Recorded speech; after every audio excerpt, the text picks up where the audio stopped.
حضور صلی اللہ علیہ وسلم کی دعائیں لمبی لمبی ہوتی تھی، لمبی لمبی دعائیں مانگتے تھے آپ، اللہ کے سامنے گڑ گڑاتے تھے۔ یہ ہر مسلمان کے لیے کہ اللہ کی عبادت کریں اور اللہ کے سامنے گڑ گڑاویں، قرآن شریف کی تلاوت کریں اور ایک دوسروں کی خدمت کریں۔ یہ چوتھا کام دعوت ہے، تعلیم اور تعلم، اس میں فضائل کی تعلیم اور انفرادی طور پر سیکھنا سکھانا ہے نماز کا، قرآن کا اور دیگر سنتوں کا، دعاؤں کا، اور یہ ذکر و عبادت ہیں جس میں نوافل ہیں۔ ہاں، جن کے ذمے قضا نماز باقی ہو تو پہلے اپنی نماز قضا کریں، نفل سے پہلے قضا ہے، اس لیے کہ قضا قرض ہے آدمی کے ذمے۔ اگر قضا بھی کرتا ہو، نفل پڑھتا ہو، ٹھیک ہے، باقی ایک آدمی نفلیں پڑھ رہا ہے، قضا نہیں کر رہا ہے، کیونکہ قضا تو قرض ہے۔ اسی طرح آدمی توبہ کر لے، زکوٰۃ باقی ہے، نیت کر لے کہ ہمارے ذمے زکوٰۃ کی ادا نہیں کی، ہم ادا کر دیں گے۔ یا لوگوں میں کسی کو پریشان کیا ہے، ماں باپ کو بھی، بچوں کو، تو خط لکھ کر ان سے معافی مانگ لیں، توبہ کریں۔ آج دروازہ کھلا ہوا ہے، آج آسان ہے۔ ایک آدمی معاف نہیں کر رہا ہے آپ کو، آپ ایک مرتبہ گئے، دوبارہ گئے، سہبارہ، اس کو منا لو، اسی طرح اس کو راضی کر لو۔ اگر اس کا کوئی حق دینے کا ہے، اس سے وعدہ کر لو کہ بھائی ابھی میرے پاس نہیں ہے، آپ کے 50,000 میرے پاس ہے نہیں، میں آپ کے ادا کر دوں۔ اب اس کی نیت اچھی ہو گئی۔ حدیث میں آتا ہے کہ اگر آدمی کی نیت اچھی ہے تو اللہ تعالیٰ اس کا قرض ادا کرنے سے پہلے اس کو موت نہیں دے گا۔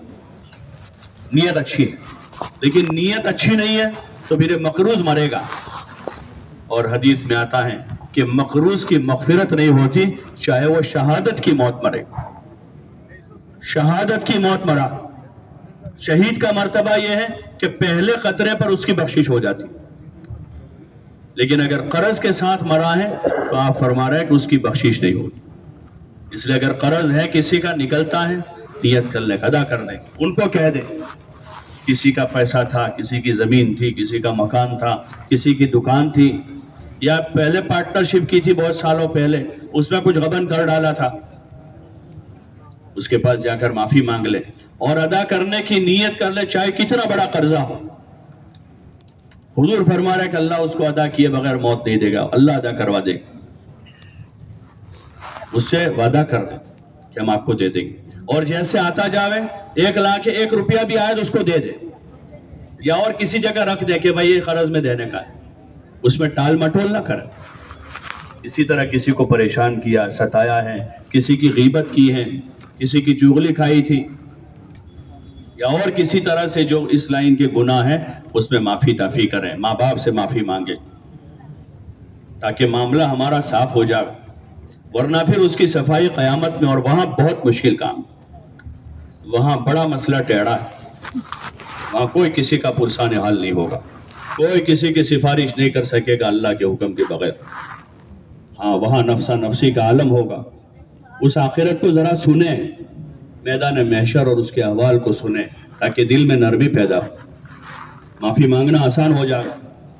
ہاں، ورنہ جب تک یہ ناک لمبی ہے وہاں تک آدمی جو ہے نا وہ نیچے نہیں اترتا، ناحق ہونے کے بعد بھی آدمی اڑا رہتا ہے، کیونکہ ناک لمبی، ایک مرتبہ کٹا کے رکھ دے اس کو تاکہ زندگی بھر کا مسئلہ حل ہو جائے، نیچے اتر آویں اور توبہ کریں۔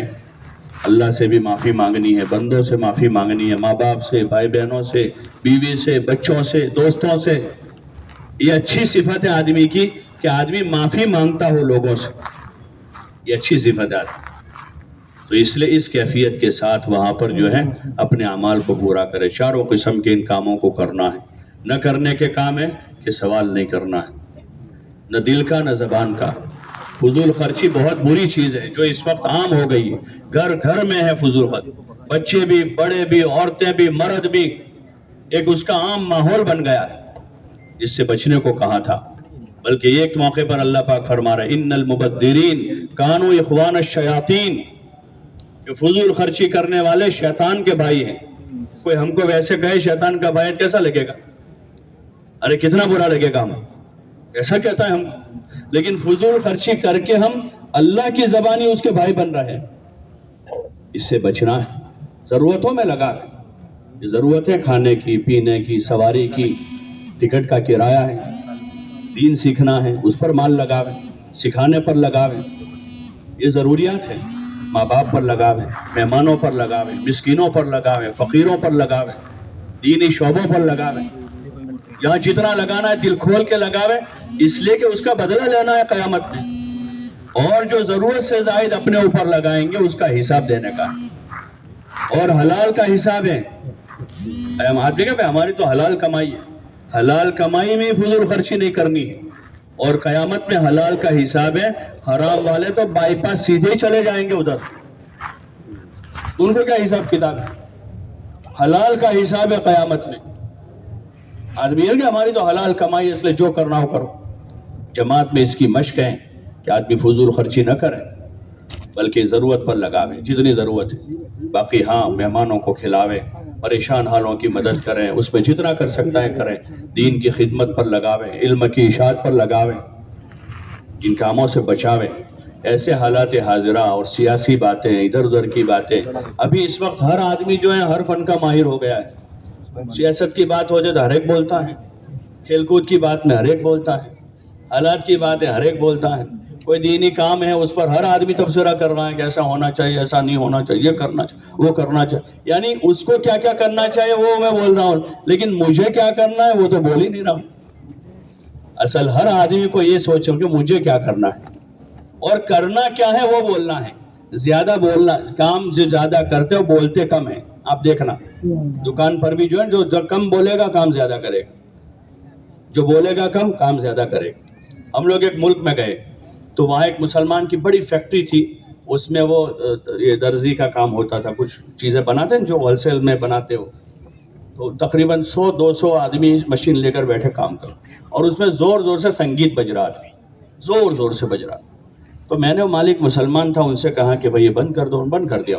پھر بات چیت ہوئی ان سے، پھر جاتے میں نے ان کو کہا کہ بھائی آپ مسلمان ہیں اور آپ تو اس کو اختیاری طور بند کر سکتے، کوئی مجبوری نہیں ہے، آپ اتنا زور سے بجاتے ہو۔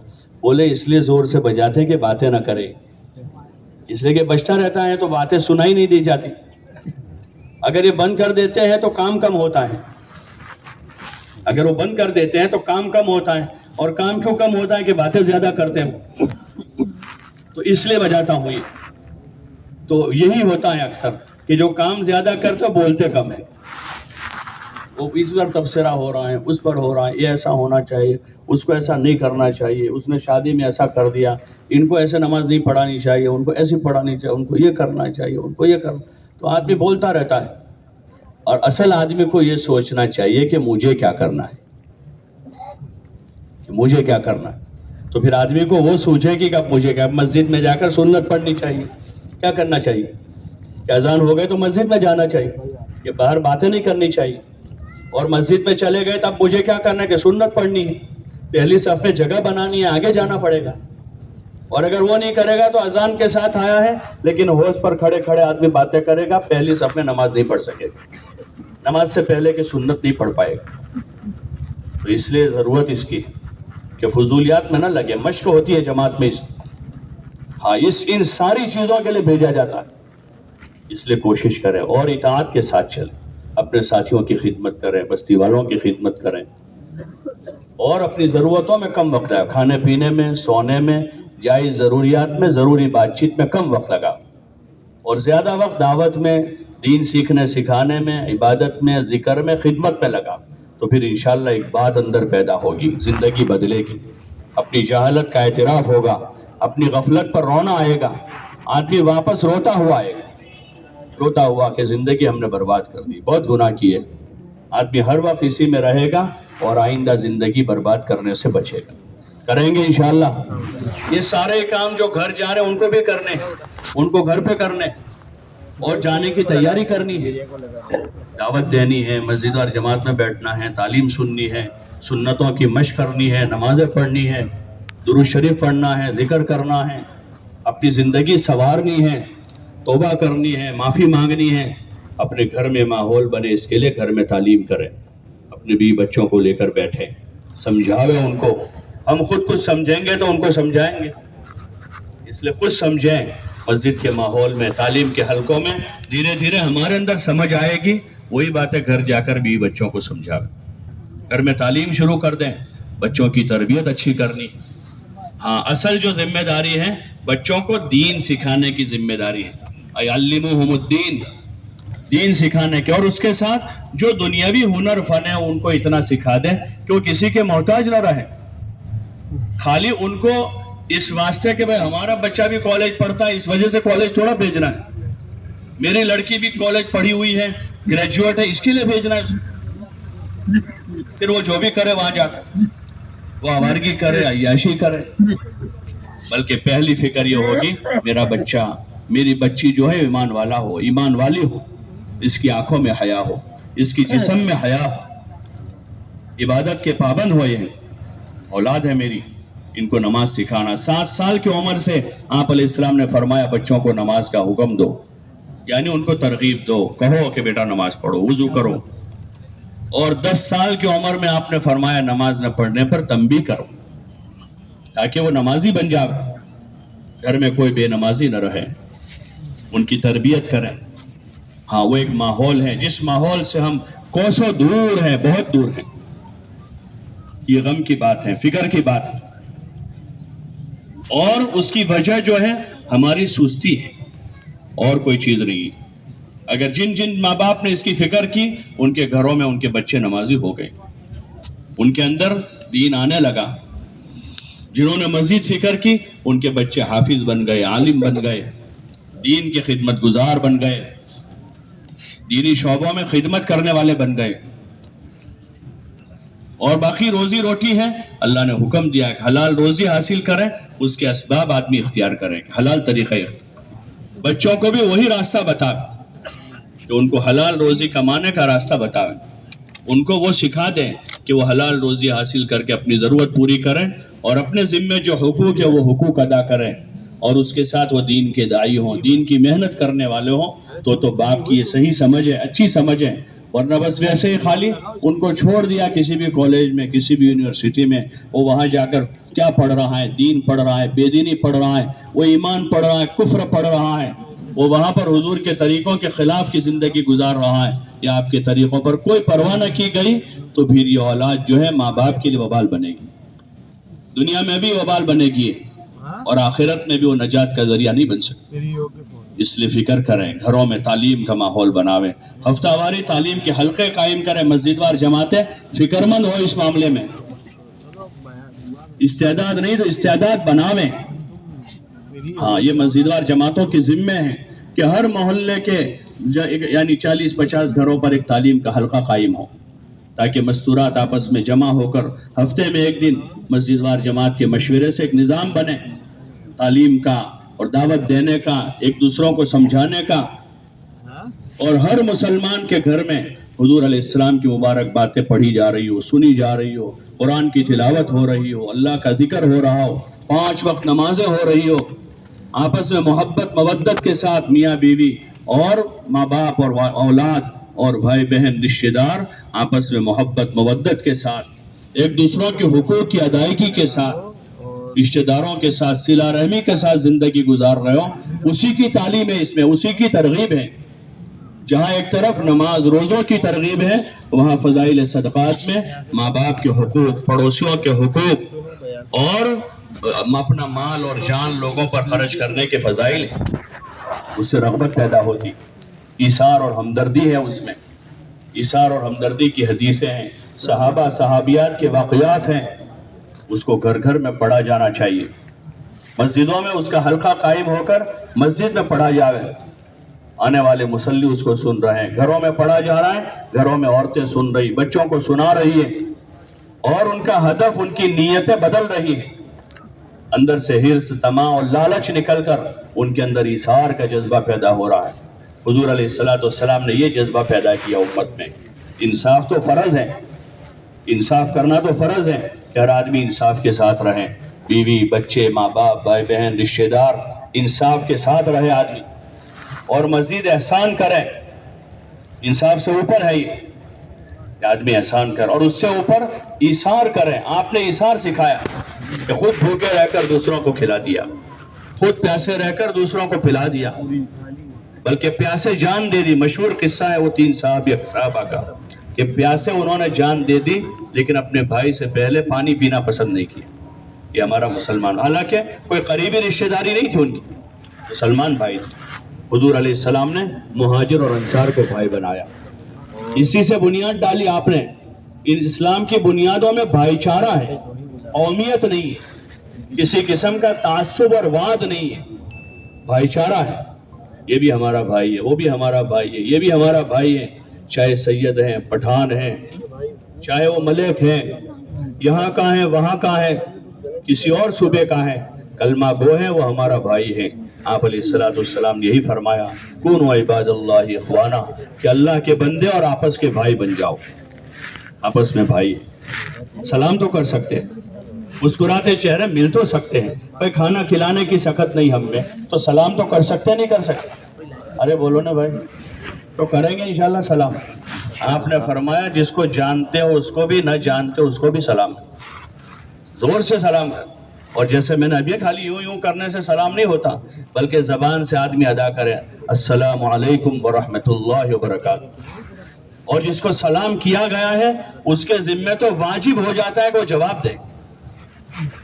تو معاشرے میں خالی سلام اگر زندہ ہوئی تو بہت ساری خیر پھیل جائے گی، اس لیے کہ روزانہ 1000 2000 5000 10,000 آدمی دعا دے رہے ہیں کہ اللہ تعالیٰ تمہارے اوپر تم کو سلامت رکھے، تم پر اللہ کی رحمتیں ہو۔ اتنی دعا ہو رہی، یہاں سے وہاں سے، گھر میں داخل ہو رہا، نکلتے ہوئے محلے میں، گلی میں، کوئی بائک پر سے کسی کو سلام، کوئی چلتے ہوئے سلام کر رہا، اس سے بھائی چارہ بڑھتا ہے۔ یہ بنیاد اور ابتدا ہے۔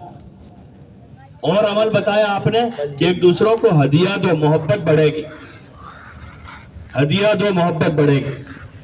اور ہدیہ دینے میں چھوٹی چیز کو بھی معمولی نہ سمجھے، آپ نے کہا ایک کھجور بھی معمولی نہ سمجھے۔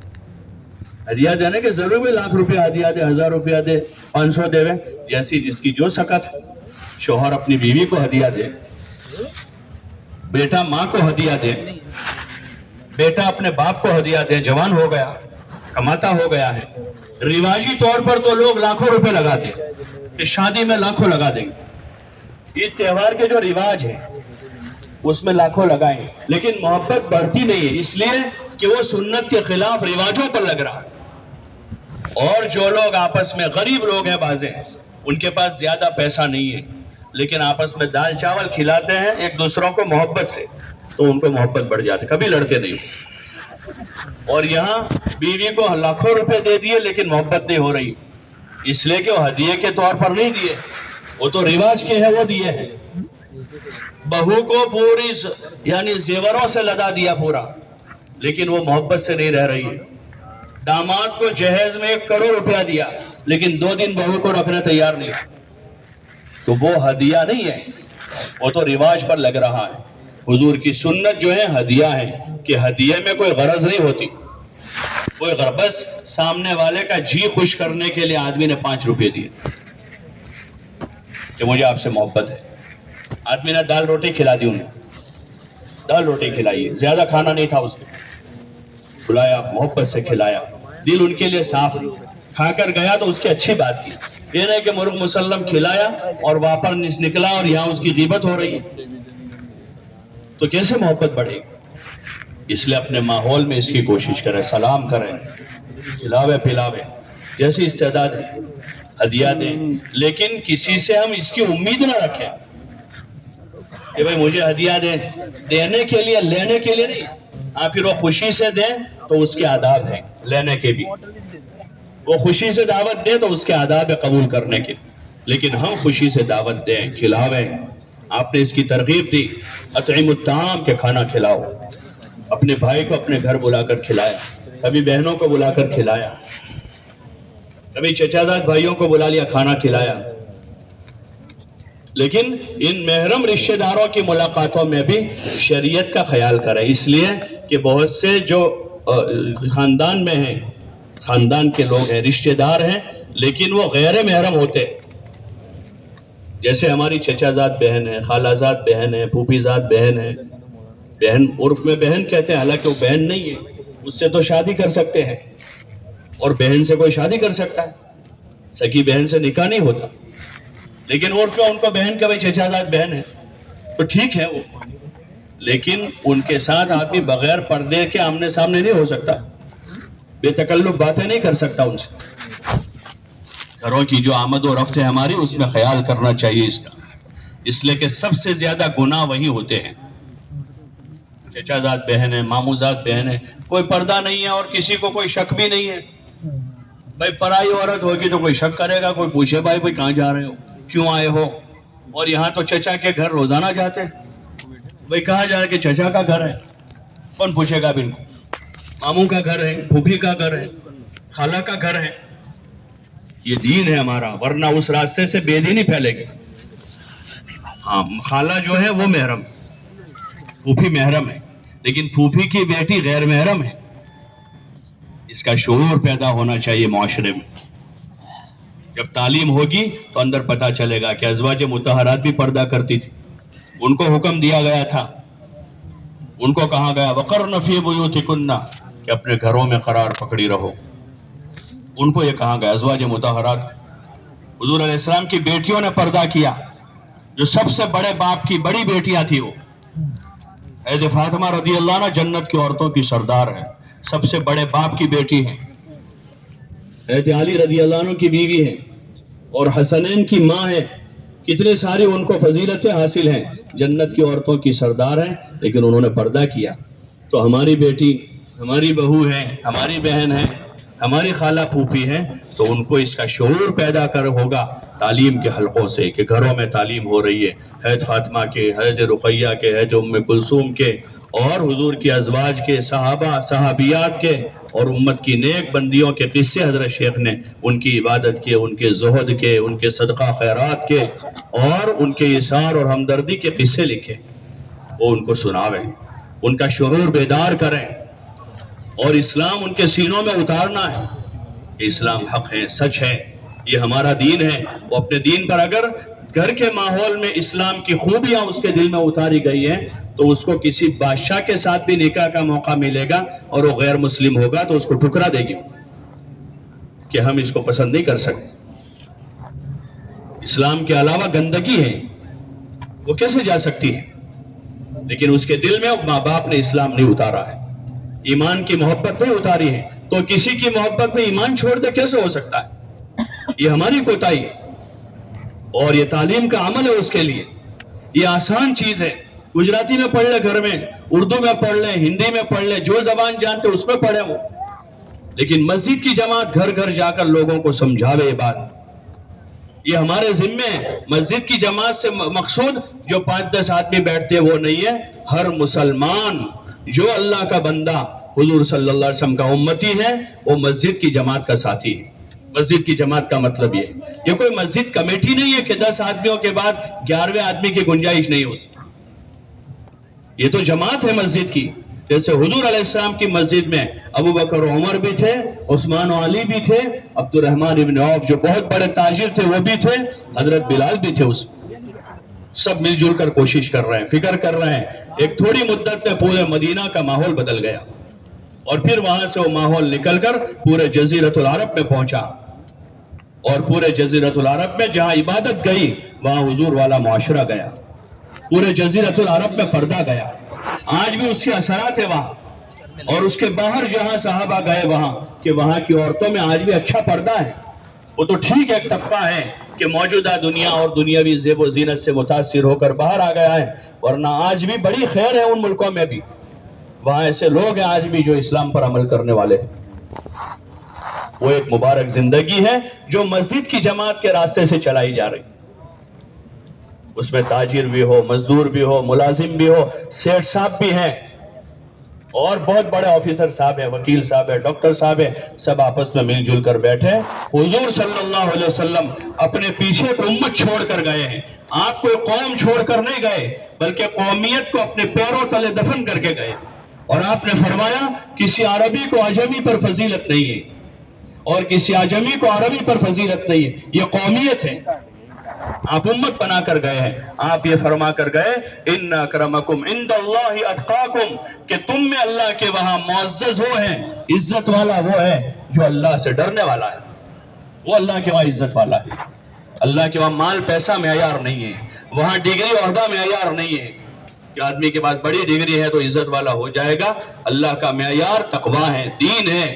آدمی کا ایمان اور عمل ہے، اس کے اخلاق ہے، ان بنیادوں پر ہمیں اٹھنا ہے اور امت کو اٹھانا ہے۔ یہ معمولی مقصد نہیں ہے، بڑا مقصد ہے۔ اللہ کرے کہ ہم کو سمجھ میں آ جائے، اللہ سے مانگے کہ اللہ ہمیں اس کی سمجھ دے دے، اس مقصد کی، کہ ایک بہت بڑے مقصد کے خاطر ہمیں اپنی اپنی مساجد میں اس محنت کا نظام قائم کر کے ہر مسلمان کے پاس کھلے دل سے جانا ہے۔ ہمارا کوئی دشمن نہیں ہے، یہ وسوسے ہیں ہمارے، یہ ہمارا دشمن ہے، اس نے ہم کو گالی دی تھی، اس نے ایسا کر دیا تھا۔ حضور علیہ السلام نے ایسا نسخہ بتایا کہ کوئی دشمن باقی نہیں رہے گا۔ آپ نے ایک صحابی سے کہا تھا کہ اگر تم یہ کر سکتے ہو کہ رات میں اس حال میں سو کہ تمہارا دل تمام مسلمانوں کے لیے صاف ہوگا، کہ ہمارا دل صاف ہے، کسی نے گالی دی اس کو معاف ہے، کسی نے ہمارا نقصان کیا معاف کر دیا اس کو، شیطان کو موقع نہیں ملے گا، اور اگر اس کو یاد رکھا تو شیطان کو موقع ملے گا۔ یہ تیرا دشمن ہے، اس نے ایسا کیا تھا، تم ایسا کر، اب نہیں چھوڑیں گے ہم ان کو، کچھ بھی ہو جائے گا، زندگی برباد کر دیں گے، اس کا ایسا کر دیں گے، پوری پراپرٹی لٹا دیں گے، لیکن ہم کیس کریں گے، یہ کریں گے۔ یہ مسلمان کی صفت نہیں ہے کہ چھوٹی چھوٹی باتوں میں لڑائیاں کریں، کورٹ کے دروازے پر ہو، وکیلوں کے گھر کے چکر کاٹیں، ان کی خوشامد کر رہا ہے، اتنی خوشامد اس کی کر لے تو صلح ہو جائے گی، لاکھوں روپے وہاں لگا رہا ہے، 50,000 اس کے چھوڑ دے تو مسئلہ حل ہو جائے گا۔ آدمی 10 لاکھ روپے کیس میں لگا رہا ہے اور یہاں مسئلہ ہے 5 لاکھ روپے کا، اگر یہاں تھوڑا درگزر کر دے تو اس کی زندگی برباد ہونے، اس کی برباد ہو رہی ہے۔ موجودہ جو نظام عدل ہے اس میں کس کی زندگی برباد ہو رہی ہے؟ ظالم کی ہو رہی، مظلوم کی ہو رہی۔ لیکن سمجھنے کی چیزیں ہیں، جب ایمان بنے گا اور آخرت سامنے آئے گی تو دل نرم پڑے گا، اب معاف کرے گا، بھائی صاحب کوئی حرج، بچے نے بھول کر دی ہے میں معافی مانگتا ہوں، میری بیوی سے بھول ہو گئے میں معافی مانگتا ہوں، پڑوسی کے گھر اگر آدمی معافی مانگ کے آ جائے گا جھگڑا ختم ہو جائے گا۔ اور جو عورتوں میں لڑائی، یہ بہادر بن کے نکلا ہے پہلوان بن کے، پورے محلے میں لڑائی کی آگ لگ جائے گی، خاندان کے خاندان جھلس جاتے ہیں، زندگیاں برباد ہو جاتی ہیں، لوگ بوڑھے ہو گئے قطع تعلق یہاں کر کے، اور اس حال میں دنیا سے چلے گئے، اللہ کی ناراضگی کے ساتھ گئے ہیں۔ رحم کو اللہ قیامت کے دن زبان دے گا، وہ کہے گا رشتہ داری کو کہ اللہ جس نے مجھے جوڑا تھا تو اس کو اپنی رحمت سے جوڑ دے، اور جس نے مجھے توڑا یا اللہ تو اس کو اپنی رحمت سے دور کر دے۔ تو کیوں ایسی بددعائیں لے کر جا؟ آدمی معاف کریں، درگزر کریں، اب اچھے اخلاق اپنے دکھاویں، یہ موقع ہے اپنے اخلاق دکھانے کا۔ جب آدمی کی اپنی غرض آتی ہے تو آدمی اخلاق دکھاتا ہے، کہ اپنے گھر شادی آتی ہے تو دشمن کو بھی دعوت دینے جاتا ہے کہ لوگ کہیں گے اس کے بہنوئی نہیں آئے، لڑکے کے پھوپھا نہیں آئے ہیں، اس لیے چھوٹا بن کے جاتا ہے، وہ گالیاں دیتے ہیں پھر بھی کہتا ہے معاف کر دو، شادی میں آ جائیے۔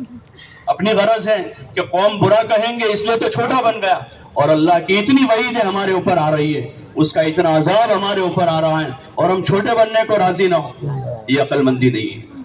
اس لیے گزارش ہے، تعلیم کے حلقوں میں بیٹھیں، گھروں میں قائم کریں حلقے، مہینے 3 دن لگاتے رہیں، اور اپنی غرض سمجھ کے لگائیں۔ ہم کسی پر احسان نہیں کریں گے، کسی پر احسان نہیں کریں گے، نہ اللہ پر احسان کریں گے، نہ رسول صلی اللہ علیہ وسلم پر احسان کریں گے، نہ ہم علماء پر احسان کریں گے، نہ ہم تبلیغ کے ذمہ داروں پر کریں گے۔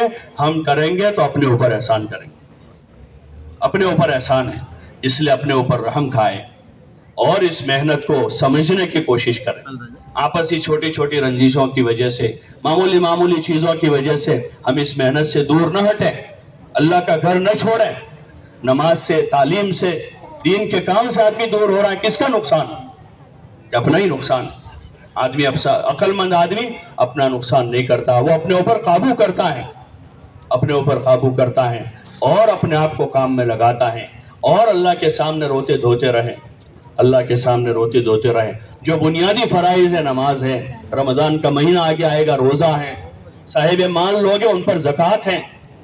یہ تو ہمارے لیے شرم کی بات ہے کہ ادارے والے، مدرسے والے، مسجد والے ہمارے پاس لینے آتے، اللہ نے مال دیا ہے ان کے ذمے کہ وہ جا کر دے گئے، وہ مصرف تلاش کریں، صاحب مصرف تھوڑا آئے گا ان کے پاس، ان کے ذمے ہے کہ وہ ان کے پاس جا کر اپنا مصرف تلاش کریں۔ بھئی ہمارے پاس اتنا ہے، ہم کہاں دیں؟ غریبوں کو، یتیموں کو، مسکینوں کو آدمی تلاش کرے کہ یتیم اس کے گھر کے چکر کاٹے کہ مدرسے والے یہاں آئیں گے۔ اصل تو یہ تھا، اللہ نے یہ کہا، مالداروں کو کہا کہ تم اپنے مال کی زکوٰۃ ادا کرو، تو ہم مصرف تلاش کریں کہ اللہ کا دیا ہوا ہے، اللہ نے حج فرض کیا ہے تو زندگی میں ایک مرتبہ حج ہے. یہ بنیادی 5 فرائض ہیں جس پر ایمان کی اسلام کی بنیاد ہے. پھر اس کے ساتھ آگے آدمی کے اخلاق ہیں، آدمی کا دین ہے، زندگی کے سارے کاموں کو سنت کے مطابق کرنا اور پورے نظام کو سنت کے مطابق ڈھالنا، بچوں کی تربیت کرنا، اور پھر جتنی اللہ توفیق دے پوری دنیا میں جائیں گے. عزائم کریں، اس کے ارادے کریں کہ اپنا دین سیکھتے ہوئے، اپنے دین پر عمل کرتے ہوئے انشاءاللہ اس دین کی دعوت کو اور دین کی محنت کو لے کر پورے عالم میں جائیں گے انشاءاللہ. کون کون نیت کرتے ہیں؟ کون کون نیت کر رہے؟ سبھی نیت کریں. جو اس وقت جا رہے ہیں اللہ ان کا سفر آسان فرماوے، قبول فرماوے. جو نہیں جا رہے ہیں اس وقت وہ اس نیت کے ساتھ گھر جاوے کہ ہم انشاءاللہ جلدی ترتیب بناتے ہیں.